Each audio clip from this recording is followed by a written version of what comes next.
nous avons évoqué avec le bureau les tâches assignées aux assemblées législatives, c'est-à-dire pour une conformité et pour le suivi des actions que nous avons déjà menées, d'essayer de maintenir les députés qui sont sous mandat pour la 5e législature, pour le renouvellement de ces députés, parce que ça nous aidera à pouvoir continuer le travail que nous avons commencé. Le président de l'Assemblée nationale, à travers son premier vice-président et le bureau.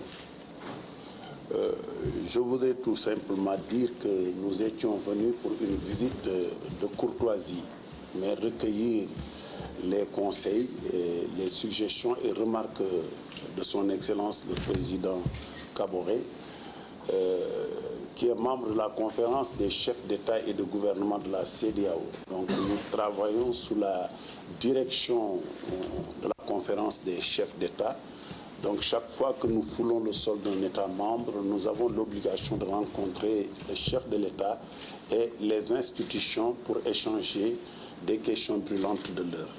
Donc nous avons présenté nos condoléances à la suite des coups durs subis par le FASO, les militaires disparus, les civils, mais des fortes personnalités qui nous ont quittés.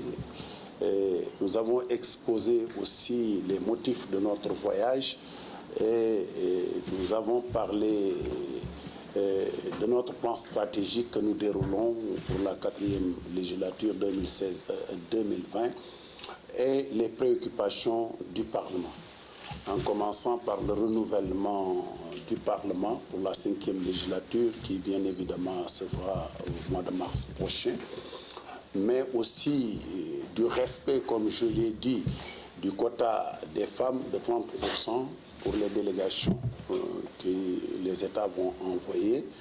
Mais aussi, on a parlé d'une question préoccupante pour la revue des per diem et des indemnités des députés. Nous avons porté un plaidoyer dans ce sens.